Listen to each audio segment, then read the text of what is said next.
ነገ ከኒውካስትል ጋር አለብን የሞት ሽረት ፍልሚያ ላይን አፕ እንሰራለን ነው ማለት። አሁን ማሸነፍ ብቻ በቂ አይደለም ማለት ጎል ማግባት አለብን። ጎል ማግባት የሚችል ላይን አፕ ነው የምንሰራው ማለት ከኋላ እስከ ፊት ለፊት ድረስ ማለት በረኛችን ዳቪድ ራያ እንገባለን። 10 ቁጥራችን አሲስታችን ክሮሳችን ገባ አንቺ ነሽ አንቺ ሰውዬ እዚህ ጋር ደቀት ያለሽ ማለት ከዛላ ጋብሪኤልና ሰሊባ አለ። ጋብሪኤል በእናትሽ አሁን ሃላንድ የለም ነገሩ ማንንም የሚያስጨንቅሽ ምናምን ቴንሽን ውስጥ ምናምን የሚከትሽ ሰው የለም። ዝም ብለሽ ያ ዋልተማራ ምናምን የሚባለውን ሰውዬ ኋላ ኪስ ውስጥ ነው የምጠብቅብሽ። ተረዳሽኝ አይደለ?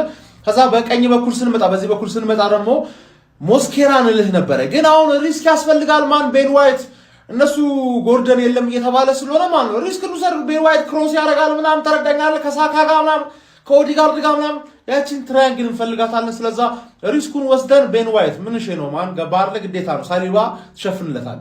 ቤን ዋይት እዚህ ጋር እናስገባለን።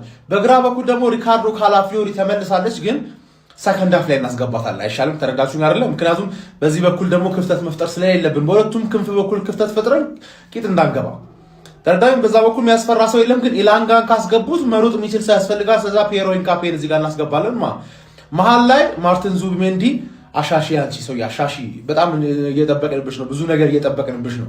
ጆርጂኒዮን ትሆኛለሽ፣ ወጣቱ ጆርጂኒዮ ትሆኛለሽ ብለን የመጣሽው አርክሜዎስ ሰውዬ ካጠገብሽ ራይስ ይኖርልሻል። በዚህ በኩል ደግሞ ማርቲን ኦዲጋርድ ይመጣል ማለት ነው። አሁን ግን ምን ሰራው አታክ ዳይሬክት ያልሆነ ዝም ብሎ መሮጥ ማይመን አንደኛው ገባ ሲል አንደኛው ሮጥ ምናምን ነገር ላይ አታክ ነው ምሰራለን ማለት የተመለሰችው ስታር ቦያችን ቡካዮ ሳካ እዚህ ጋር ትመጣለች ማለት ምን አለ በለኝ ቡካዮ ሳካ ጎል ወይም አሲስት ምን አለ በለኝ። በዚህ በኩል ደግሞ ኤቨሬቺ ኤዜ ምን ብዬ ነበር አመቱን ሙሉ ኤቨሬቺ ኤዜ የመጣው እዚህ ጋር እና ቤንች ላይ ሊሆን ነው 67 ሚሊዮን ያወጣ ነው አባቴ እዚህ ጋር እንዲጫወት ነው።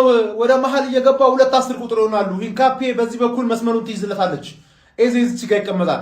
መሃል ላይ ደግሞ ቪክተር ዮኬሬስ ከሰዓት በኋላ ሃፍ ታይም በኋላ ምናምን መግባት ነው ያለበት። ምክንያቱም ፕሬስ ማድረግ አለብን። ፈርስት ሃፍ ፕሬስ አድርገን አፍነን 1-2 ማግባት ነው ያለብን። ለዚህ ደግሞ ካይ ሃቨርስ ግዴታ ነው። ገባህ? አንድ ያግባ 9 ስቶ አንድ ያግባ ማን ሌሎቹ ያገባሉ። ፕሬስ ማድረግ የምንችለው ካይ ሃቨርስና ኦዲጋርድ ፊት ለፊት ሲሆኑ ነው። እመነኝ ነው የምልህ። ወይ አር ዘ ገነርስ 3-4 ጎል ጠብቃለሁ። ምን አለ በል እሺ ጀማው ቅዳሜ ምሽት እጅግ ተጠባቂው የፕሪሚየር ሊግ ወሳኝ ጨዋታ እንዳለብን ታውቃላችሁ። ኒውካስትል ከአርሰናል ጀማው ይህንን ጨዋታ አርሰናል የማሸነፍ ግምት 68.4% ተሰጥቶታል። ጀማው ይህ ጨዋታን የማሸነፍ ግዴታ ውስጥ ገብተን ነው እንግዲህ ጨዋታውን ምናደርግ የሚሆነው ማለት ነው። ጀማው ከኒውካስትል በኩል እጅግ ወሳኝ መረጃዎች እየወጡ ይገኛሉ። እነ ጎርደንን ጨምሮ ማለት ነው እነ ጆኤሊንተን በቅዳሜ ምሽት 1 ሰዓት ተኩል በመናረገው ኤምሬትስ ላይ ጨዋታ እንደማይኖሩ እየተገለጠ ይገኛል። ከዛ በተጨማሪ በአርሰናል በኩል ደግሞ ጉዳት ላይ ነበሩ እንደነ ሪካርዶ ካላፊዮሪ፣ ጁሊያን ቲምበር የመሳሰሉ ነሳካን ጨምሮ ጨዋታው ላይ ምናልባት ልንመለከታቸው እንደምንችል ነው እየተዘገበ የሚገኘው። ጀምአው ይህን ጨዋታ ማሸነፍ ብቻ አይደለም በቂ የሚሆነው በአስተማማኝ ሁኔታ መልእክት ሊያስተላልፍ በሚችል መልኩ ወደ ሲቲ ማለት ነው በዛ ያሉ ጎሎችን አስቆጥረን አሸንፈን ከዚህ ጨዋታ 3 ነጥብም ይዘን መውጣት ግድ ይለናል። ጀምአው ቅዳሜ ይህንን የሞት ሽረት ትግል ጨዋታ በማሸነፍ ሲቲ ላይ ጫና ማድረጋችን የግድ ነው የሚሆነው ማለት ነው። ጀምአው ለማንኛውም ቅዳሜ ምሽት የሚደረገው ጨዋታ ስለስን ሊያልቅ ይችላል ብላችሁ ትገምታላችሁ? እስቲ ሀሳብ አስተያየታችሁ ኮሜንት ሴክሽን ላይ አስቀምጡልኝ። ጀምአው አርስዬ በከፍታም በዝቅታም ከጎንሽ ነን። ጀምአው ይመቻችሁ። ታጋይ ይሞታል፣ ትግል ይቀጥላል። ቋጣሪ ይሞታል፣ ቋጠሮ ግን ይቀጥላል። እኔ አቡዬ የአቋማ ሲኦሆኝ በሁለት ፍሬ አንቀጥቅጬ አቋማን እንዳልመራሁ ለ33 ሳምንት የፍሬ መሟሟት ችግር ገጥሞኛል። ስለዚህ የአቋማን ሰንደቅ ድጋሚ ከፍ አድርጎ ቋጠሯችሁ ቋጠሮዬ ነው፣ አላማችሁ አላማዬ ነው፣ ፍሬያችሁ ፍሬ ነው የሚል አንድ ሰው አቋማን ቀጥ አድርጎ ለኒውካስትሉ ጨዋታ እንዲመራልኝ እፈልጋለሁ። አለን በሉኝ። ታጋይ ይሞታል፣ ትግል ይቀጥላል። አርሰናል ቨርሰስ ኒውካስትል ዩናይትድ ዛሬ እንግዲህ ምሽት 1 ሰዓት ተኩል ላይ ከሚጠበቁ ጨዋታው ይሄ ነው እንግዲህ ወሳኙ። ምክንያቱም ለመድፉ ቤተሰብ የዋንጫው ጉዞ በእኔ ግምት የሚወሰንበት ጨዋታ ይመስለኛል። እውነት ለመናገር ዛሬ ማለት ነው መድፉ በደንብ መጠረግ አለበት፣ መወልወል አለበት ነው ማለት ተቀባብሎ መቀመጥ አለበት። ኤምሬት ላይ ኒውካስትልን ማጋየት ነው የሚያስፈልገው። ከዛ በኋላ አርሰናል ሜንታሊቲው በዛው ከቀጠለ ዋንጫውን የማይበላበት ምንም ምክንያት የለም። ለማንኛውም ወሬ አላበዛባችሁ። ኒውካስትል እንደምታውቁት ብዙ ጨዋታም ስለተሸነፉ ዛሬ ባይዞ ትንሽ ጠንከር ብሎ ሊመጡ ይችላሉ። ለአርሰናል ብዙ ጊዜም እንደሚያስቸግሩ ይታወቃልና ቢሆንም ግን ዛሬ የውዴታ ግዴታ ስለሆነ ማሸነፍ አለባችሁ። መልካም እድል ይቅናችሁ። ድል ለመድፉ።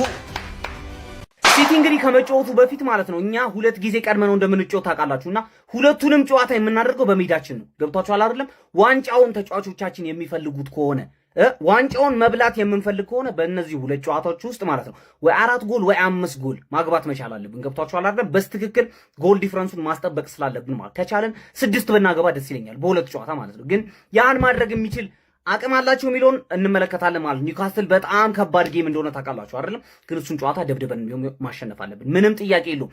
ካላፊዮሪና ሳካ ወደ ቲሙ ተመልሷል ማለት ነው። ዛሬ የወጡ መረጃዎች ላይ ካላፊዮሪም ሳካም የነገው የቲማችን ስኳድ ውስጥ ይካተታሉ። በጣም ጽድት ያለ ዜና። እኔ እንዴት ደስ እንዳለኝ ማለት ነው። ሳካ በጣም ያስፈልግ ነበር ቲማችን ራይት ዊንግ ላይ ማለት ነው። እንዴት ልበላ አሁን ሳካ ማቹርድ ነው። ሳካ የፈለገ ባይችል ቦክስ ውስጥ ከገባ የሚያደርገውን ነገር ያውቃል። ክሮሱ አሪፍ ነው፣ መሬት ላይ የሚያደርገው ፓስ አሪፍ ነው። ማን ሳካ የፈለገ ባይችል አሪፍ ነው። ገብቷችኋል አይደለም? ስለዚህ ሳካ ያስፈልገን ነበር። በጣም አሪፍ እንኳን የተመለስክ ማለት ነው። ሂንካፒ አሪፍ ነው። አሁን የካላፊዮሪ ነገር ያን ያህል አሳሳቢ አልነበረም። ገብቷችኋል? ሳካ ግን በጣም አሳሳቢ ነበር። እንኳን የተመለሰ በጣም አሪፍ ነገር። ችግር ቢበዛብን ቢደራረብብን እኛ መድፈኞች ነን፣ እስከ ደም ጠብታ እንፋለማለን። አላችሁ ወይ የመድፉ ቤተሰቦች? እስቲ ወኔ ያለው ደጋፊ ብቻ ላይክና ሪፖስት አድርጎ ይጀምር። ዛሬ የጨዋታ ቀን ነው። ምሽት 1 ሰዓት ከ30 ክለባችን አርሰናል ኒውካስትልን ይዞ ኤሚሬትስ ከች ይላል። ታዲያ አንተ ይህን ቪዲዮ የምታየው ልጅ እንደተለመደው ኮሜንት ላይ ውጤትን ትገምትልኛለህ? እኔ 3 ምናምን የሚገባ ይመስለኛል። ያንተን ኮሜንት ላይ አስቀምጥልኝ። ይመቻችሁ። ዕለት ቅዳሜ ነው። መልካም ቀን። ዛሬን ጨዋታ እኔ የአርሰናል ነኝ። አርሰናል ላይ ለዛሬ ቋጠሮ ፈትቻለሁ። ዛሬ እንዲያሸንፍ የምፈልገው ቡድን አርሰናልና አርሰናል ብቻ ነው። በቃ ሌላ ምንም አልፈልግም። ምን መሰላችሁ? ዛሬ ካሸነፉ የተሻለ ተስፋ ይኖራቸዋል። ያንን ተስፋ ደግሞ እኔ እፈልገዋለሁ። ስለዚህ ዛሬ አርሰናል እንዲያሸንፍ መቋጠር አለብን። እኔ በበኩሌ አርሰናል እንዲያሸንፍ ነው የምፈልገው። አርሰናል ካሁን በኋላ ጨዋታ የሚባል ነገር የለውም። ጦርነትና ጦርነት ብቻ ነው ያለበት። አርሰናል ከዓለም ሕዝብ ጋር አርሰናል ከዓለም ጋር ብቻውን እየተጋፈጠ ያለ ቲም ነው እና ቀጣይ የሚመጡትን ጦርነቶች ብቻውን ያለ ማንም ረጂነት ማንም ሳይረዳው ይሄን ዋንጫ ያሳካዋል። እኔ ጠላቶችን እጠብቃለሁ። ወዳጅ መስሎ የሚያጠቃኝን ጠላት አንተ ጠብቅልኝ ይባላል፣ ግን ምንም ወዳጅ የለንም። እኛ ምንም ወዳጅ እንደሌለን አይተናል ባለፉት ጨዋታዎች። ስለዚህ ካሁን በኋላ ያሉብንን ጦርነቶች ራሳችን ታግለን እናሸንፋለን፣ ዋንጫውን እንበለዋለን። አርሰናል ከዓለም ያለውን ጨዋታ ማለት ጦርነት ነገ ጠብቁ። ደገነርስ ከፋችሁ እንዴ? እንዲች ብሎ እንዳይከፋችሁ፣ ምክንያቱም ይህ አዲስ ሳምንት ነው። የሊጉን መሪነት መልሳችሁ የምትረከቡበት በገናናው በኃያሉ በታላቁ የአውሮፓ ሻምፒዮንስ ሊግ ዋንጫ ለፍጻሜ ለማለፍ የምትፋለሙበት ይህ አዲስ ሳምንት ነው። አስባችሁታል? በዛ በተንጣለለ ግዙፍ የ100 ሜትር ሜዳ ላይ ገሚሱ ሜዳ በእናንተ በአርሰናል ሎጎ አሸብርቆ፣ ገሚሱ ሜዳ ደግሞ በታላቁ የአውሮፓ ሻምፒዮንስ ሊግ ሎጎ አሸብርቆ ድፍን ዓለም አይኑም ጆሮም እናንተ ላይ ሲሆን ከዚህ የበለጠ ምን የሚያስደስት ሳምንት አለ?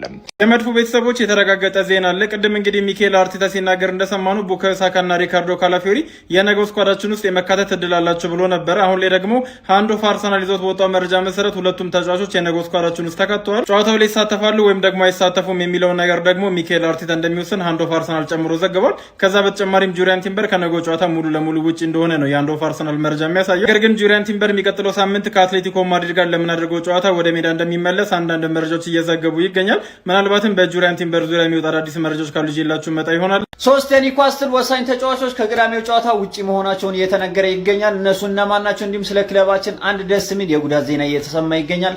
አጠር አድርጌ ዳርሳችሁ እናንተ አካውንታችን ጥሩ ስላልሆነ ጀማው በደንብ ኮፒ ሊንክ ፎሎ ማድረጋችሁን እንዳትረሱ። አንቶኒ ጎርደን እና ኑቭራሜንቶ በጉዳት ምክንያት፣ ጆሊንተን በቅጣት ምክንያት ከቅዳሜው ከአርሰናል ጨዋታ ውጪ መሆናቸውን መረጃዎች ወጥተዋል። ጎርደን የመድረስ እድል አለው የሚል ዜና ቢወጣም የኒውካስል ታማኝ የሆነው ምንጭ እንግዲህ የመድረሱ ነገር አጠራጣሪ ነው፣ ትሬኒንግም እየሰራ እንዳልሆነ መረጃዎች ወጥቷል። በእኛ በኩል ሪካርዶ ካላፊዮሪ ከደረሰበት ጉዳት አገግሞ ከቅዳሜው ከኒውካስሉ ጨዋታ በፊት ወደ ሜዳ እንደሚመለስና ለኒውካስሉ ጨዋታ ዝግጁ እንደሚሆን እንግዲህ መረጃዎች ይወጡ ይገኛሉ።